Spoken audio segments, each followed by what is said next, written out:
Competition करने लगे हैं जी, वो इंडिया वर्सेस पाकिस्तान और इंटरनेट स्पीड है। आप भी तंग है, हम लोग सारे अपने पाकिस्तान की इंटरनेट स्पीड से तो बहुत ज्यादा तंग है जी। यहाँ पे इंटरनेट आता है जाता है, ये हो रहा है आजकल। तो इश्यूज बहुत ज्यादा है। अब स्पीड को लेके हम जरा देखते हैं कि इंडिया के साथ कंपेयर करें तो क्या है यहाँ पे, आप साथ ही देखते हैं। क्या आपको पता है कि इंडिया की average mobile internet download speed 100 MBPS तक पहुंच चुकी है। ये डेकेड मानव जांच के लिए डेकेड का समय है, टेक्नोलॉजी का डेकेड है। जबकि पाकिस्तान सिर्फ 20 MBPS पर है। इस मुल्क के अंदर इंटरनेट स्लो डाउन है।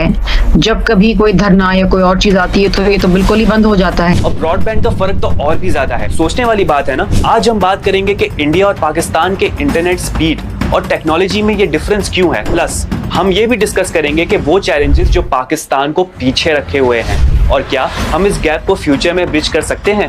मैं हूं हुसैन धनानी और अगर आपको टेक और फ्यूचर इंटरनेट का सीन समझना है तो ये वीडियो एंड तक जरूर देखें, क्योंकि हम सिर्फ फैक्ट्स और रियल इंसाइट्स डिस्कस करेंगे। चलिए कुछ सॉलिड नंबर्स से वीडियो की शुरुआत करते हैं। स्पीड टेस्ट ग्लोबल इंडेक्स के मुताबिक दिसंबर 2024 तक इंडिया दुनिया में 25th पोजीशन पे है, अगर मोबाइल इंटरनेट स्पीड की बात की जाए तो। लेकिन पाकिस्तान का क्या हाल है, कोई अंदाजा लगा सकता है? पाकिस्तान 97वें नंबर पर है। जी हाँ, ये डिफरेंस सिर्फ रैंकिंग का नहीं बल्कि हर रोज हम सबको महसूस होता है जब बफरिंग होती है या फिर स्पीड ड्रॉप करती है। पाकिस्तान का mobile internet speed average 25 MBPS है, जबकि इंडिया का 100 MBPS, मतलब 4 गुना ज्यादा। और ब्रॉडबैंड स्पीड का फर्क भी तकरीबन इतना ही है। इंडिया का एवरेज ब्रॉडबैंड स्पीड 95 MBPS है, जबकि पाकिस्तान का सिर्फ 15 MBPS। ये फर्क सिर्फ स्पीड तक नहीं बल्कि इंटरनेट की ओवरऑल क्वालिटी और यूजर एक्सपीरियंस पे भी इम्पैक्ट डालता है। जब हम मोबाइल इंटरनेट की बात करते हैं तो सिर्फ स्पीड नहीं, बैंडविड्थ, लेटेंसी और नेटवर्क रिलायबिलिटी भी मैटर करती है। इंडिया में जो हाई स्पीड इंटरनेट अवेलेबल है उसका मतलब ये नहीं कि सिर्फ ज्यादा स्पीड मिलती है, बल्कि ये भी होता है कि नेटवर्क ज्यादा स्टेबल होता है। क्या आपने कभी नोटिस किया है कि इंडिया के यूजर काफी frequently high quality live stream देख रहे होते हैं और वीडियोस भी अपलोड करते हैं, जबकि पाकिस्तान में बफरिंग काफी कॉमन है। ये डिफरेंस सिर्फ नंबर्स का नहीं बल्कि ये इंफ्रास्ट्रक्चर का भी फर्क है। दोस्तों, रिलायबिलिटी और कवरेज भी इंडिया में काफी बेहतर है। हम हर दिन अपनी इंटरनेट सर्विस यूज करते हैं, लेकिन कभी हमने आसपास की दुनिया से पूछा कि इंटरनेट का इंफ्रास्ट्रक्चर किस लेवल का है। इंडिया में अर्बन और रूरल एरियाज दोनों में इंटरनेट सर्विस काफी एक्सेसिबल है। वहीं पाकिस्तान में रूरल एरियाज को कवर करना अभी तक एक चैलेंज है।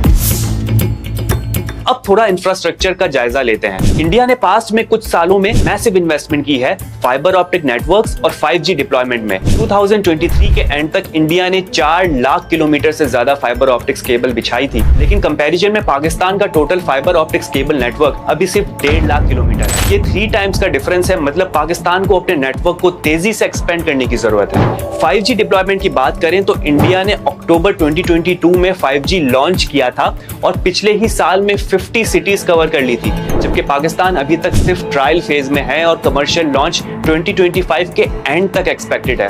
ये गैप सिर्फ टेक्निकल नहीं बल्कि इकोनॉमिक और सोशल डेवलपमेंट का भी है। अगर पाकिस्तान को अपनी डिजिटल इकोनॉमी को स्ट्रॉन्ग बनाना है तो 5G रोल आउट पे जल्द से जल्द काम करना होगा। इंडिया के पास 5G टेक्नोलॉजी का एडवांटेज है, लेकिन पाकिस्तान के लिए एक चैलेंज ये भी है कि नेटवर्क इंफ्रास्ट्रक्चर को अपडेट करना भी काफी कॉस्टली और टाइम कंज्यूमिंग प्रोसेस हो सकता है। क्या हम इस गैप को ब्रिज कर पाएंगे? ये सब डिपेंडेंट है सही पॉलिसीज, इन्वेस्टमेंट और कोलैबोरेटिव एफर्ट्स पर। फाइबर ऑप्टिक इंटरनेट पाकिस्तान के सिर्फ 35% लोगों तक पहुंच पाई है, जबकि इंडिया का ये नंबर 70% है। ये फर्क सिर्फ अर्बन एरियाज तक लिमिटेड नहीं, रूरल एरियाज तक भी इंडिया का नेटवर्क काफी रैपिडली एक्सपेंड कर रहा है, जबकि पाकिस्तान में रूरल एरियाज को कवर करना अभी तक एक बड़ा चैलेंज है। ये गैप सिर्फ कनेक्टिविटी का नहीं, प्रोडक्टिविटी का भी है। पाकिस्तान के रूरल एरियाज में इंटरनेट कनेक्टिविटी काफी लिमिटेड है, जिसका डायरेक्ट इम्पैक्ट एजुकेशन, बिजनेस और हेल्थ केयर सर्विस पे पड़ता है। अगर पॉलिसीज की बात करें तो इंडिया का डिजिटल इंडिया कैंपेन जो 2015 में स्टार्ट हुआ था एक गेम चेंजर साबित हुआ। इस कैंपेन के जरिए रूरल एंड अर्बन एरियाज का डिजिटल गैप काफी रिड्यूस कर दिया गया है। आज के वक्त में 99% इंडियन विलेजेस 4G सर्विस के अंदर हैं। हर किसी के पास कनेक्टिविटी है और ये इकोनॉमिक ग्रोथ और इनोवेशन का सबब बना है। डिजिटल इंडिया ने इंफ्रास्ट्रक्चर डेवलपमेंट और डिजिटल लिटरेसी को प्रायोरिटाइज किया है, जिसकी वजह से इंडिया ने टेक्नोलॉजिकल लीप लिया है। पाकिस्तान का डिजिटल इनिशिएटिव 2019 में लॉन्च हुआ, लेकिन अभी तक सिर्फ 60% रूरल एरियाज तक ही 4G सर्विस रिलायबल है। आम आदमी के लिए ये डिफरेंस कनेक्टिविटी और अपॉर्चुनिटीज के लेवल पे महसूस होता है। ये गैप सिर्फ इंटरनेट स्पीड का नहीं, सोशल एंड इकोनॉमिक अपॉर्चुनिटीज का है। एक और बड़ा फैक्टर टैक्सेस है। पाकिस्तान में टेलीकम्युनिकेशन यूजर्स को तकरीबन 34.5% का कंबाइंड टैक्स बर्डन फेस करना पड़ता है। इसमें 19.5% जनरल सेल्स टैक्स है और 15% एडवांस इनकम टैक्स शामिल है। ये हाई टैक्स रेट पाकिस्तान के लिए एक बैरियर है जो कॉस्ट को इंक्रीज करते हैं और एडेप्टेशन को स्लो करते हैं। जब इंटरनेट महंगा होगा तो लोग कम यूज करेंगे और डेवलपमेंट का प्रोसेस स्लो हो जाएगा। ये सिंपल इकोनॉमिक थ्योरी है। अगर किसी चीज की प्राइस हाई हो तो उसकी डिमांड कम होती है। ये सिनेरियो पाकिस्तान के लिए एक चैलेंज है जिसे दूर करने के लिए गवर्नमेंट को टेलीकॉम सेक्टर को ज्यादा इंसेंटिव्स देने की जरूरत है। दोस्तों, चैलेंजेस सिर्फ पॉलिसीज की हद तक लिमिटेड नहीं है। पाकिस्तान में इंफ्रास्ट्रक्चर को अफेक्ट करने वाले कई और फैक्टर्स हैं। इनकंसिस्टेंट पावर सप्लाई और इलेक्ट्रिसिटी आउटेजेस भी इंटरनेट इंफ्रास्ट्रक्चर पर नेगेटिव इंपैक्ट डाल रहे हैं। इस वजह से पाकिस्तान का इंटरनेट कनेक्टिविटी काफी अनरिलायबल है, जो यूजर्स के एक्सपीरियंस को इम्पैक्ट करता है। इंडिया ने इस मसले का solution solar power telecom towers और बेटर बैकअप सिस्टम के जरिए निकाला है। ये टेक्नोलॉजी और फ्यूचर प्लानिंग का कॉम्बिनेशन है जिसे इंडिया को अपनी पावर ग्रिड की रिलायबिलिटी और इंटरनेट इंफ्रास्ट्रक्चर दोनों को इंप्रूव करने का मौका मिला। पाकिस्तान को भी यही रूट लेना होगा ताकि कनेक्टिविटी स्टेबल हो सके। जब तक हम अपनी एनर्जी सोर्सेज को डाइवर्सिफाई नहीं करते तब तक हमारे इंफ्रास्ट्रक्चर पे बर्डन हमेशा रहेगा। एक और बड़ा डिफरेंस है लोकल प्रोडक्शन का। इंडिया अपना 75% टेलीकम्युनिकेशन इक्विपमेंट लोकली मैन्युफैक्चर करता है, जबकि पाकिस्तान अपना 90% इक्विपमेंट इंपोर्ट करता है। इस वजह से ना सिर्फ कॉस्ट बढ़ती है बल्कि डिलेज भी होते हैं। इंपोर्ट पे ज्यादा रिलायंस हमेशा इकोनॉमिक डिसएडवांटेज होता है। अगर पाकिस्तान अपने टेलीकॉम इक्विपमेंट की लोकल मैन्युफैक्चर को बूस्ट दे तो ये ना सिर्फ कॉस्ट को कम करेगा बल्कि एम्प्लॉयमेंट और इकोनॉमिक ग्रोथ को भी हेल्प करेगा। चैलेंजेस के बावजूद पाकिस्तान के पास पोटेंशियल है। हर साल 15% ग्रोथ रेट के साथ इंटरनेट यूजर रैपिडली बढ़ रहे हैं। ये एक पॉजिटिव साइन है जो दिखाता है कि डिमांड और अगर सप्लाई साइड इंप्रूव की जाए तो प्रोग्रेस तेज हो सकती है। फ्यूचर में फाइबर ऑप्टिक एक्सपेंशन और 5G डिप्लॉयमेंट में फोकस जरूरी है। अगर हम पब्लिक और प्राइवेट सेक्टर्स को मिलाकर काम करें तो हम ये गैप काफी तेजी से ब्रिज कर सकते हैं। आज की इन्वेस्टमेंट अगले 5 से 10 साल तक पाकिस्तान को डिजिटली एम्पावर कर सकती है। ये टाइम है जब हम अपने डिजिटल इंफ्रास्ट्रक्चर को फ्यूचर प्रूफ कर सकें, जिसमें 5G, फाइबर ऑप्टिक नेटवर्क्स और रिलायबल पावर बैकअप सिस्टम को इंटीग्रेट करें। तो दोस्तों, आपको क्या लगता है, क्या पाकिस्तान अगले कुछ सालों में इंटरनेट टेक्नोलॉजी और स्पीड में इंडिया को कैच कर पाएगा? आपके ओपिनियंस और सजेशन कमेंट्स में जरूर लिखें और अगर ये वीडियो आपको इन्फॉर्मेटिव लगी तो लाइक करें, शेयर करें और चैनल को सब्सक्राइब करना मत भूलें। मैं हुसैन धनानी, मिलते हैं अगली वीडियो में एक और इंटरेस्टिंग टॉपिक के साथ। तब तक अपना बहुत ज्यादा ख्याल रखिएगा। Bye bye. नहीं भैया, अभी तो बिल्कुल नहीं लगता।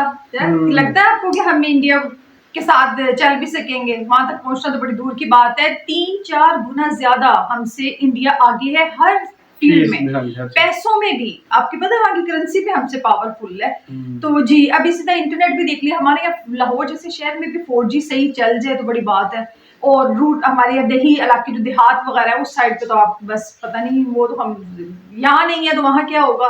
और यहाँ पे हम वो बफरिंग कह रहे हैं ना, घूमता रहता है, तो हम लोग भी अपलोड पे लगा के आराम से बैठ जाते हैं। चलो कभी ना कभी तो हो जाएगा। यहाँ पे इंटरनेट का ये हिसाब है, खुद से चलेगा, खुद से बंद हो जाएगा, खुद चल पड़ता है, सारा दिन यही चलता रहता है हर वक्त, है ना? ऐसे ही हो रहा है। तो जी, इन्होंने अब उसकी सारा कुछ, इन्होंने तो खैर काफी डिटेल में बता दिया कि हमारे जो टेलीकॉम के इक्विपमेंट्स हैं वो हम बाहर से मंगवा रहे हैं, फिर हमारे टैक्स यहाँ पे इतने ज्यादा है, फिर हमारी गवर्नमेंट बस अभी लगी हुई है 5G में, 4G भी कवर नहीं हो रहा, तो 5G का तो हम सोच ही नहीं सकते। अभी इन्होंने कहा 2025 तक आ जाएगा, एंड तक, लेकिन पता नहीं कब तक आता है। इंडिया को जो देख रहे हैं ना, वहाँ कितने परसेंट इन्होंने कह दिया है, वहाँ पे सारा देहातों में भी कितना परसेंट तक वहाँ पे चला गया है, रूरल एरिया में। और जो सिटीज हैं सारी, वहाँ पे तो है ही है, पूरी पूरी सिटीज। आपको पता है इंटरनेट की, IT की सिटीज इन्होंने बना दी हुई है। हमारे यहाँ पे एक सेंटर भी बन जाए, उसमें भी पता है नेट का क्या हिसाब होगा।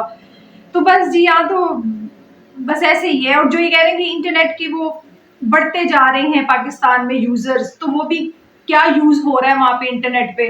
कोई प्रोडक्टिविटी तो नहीं हो रही है, कुछ और ही यूज हो रहा होता है। तो वो भी बस क्या कहें जी जनाब। तो इस तरह आप ये कहते हैं, इंटरनेट की स्पीड का कंपैरिजन किया तो हमें तो पहले ही पता था कि इंडिया ही आगे निकलेगा और इंडिया ही अच्छा अपने जा रहा है। और देखें 5G, दुआ कर सकते हैं यहाँ के लिए, सिर्फ दुआ है, यहाँ पे और कुछ भी नहीं है। सारे मिलके दुआ करें तो शायद कोई हमारा एक सेक्टर तो बेस्ट हो जाए। आज के लिए इतना ही। इसी तरह जबरदस्ती वीडियो लेके फिर आते हैं। हमारे चैनल को सब्सक्राइब जरूर कर दिया करें। Thank you.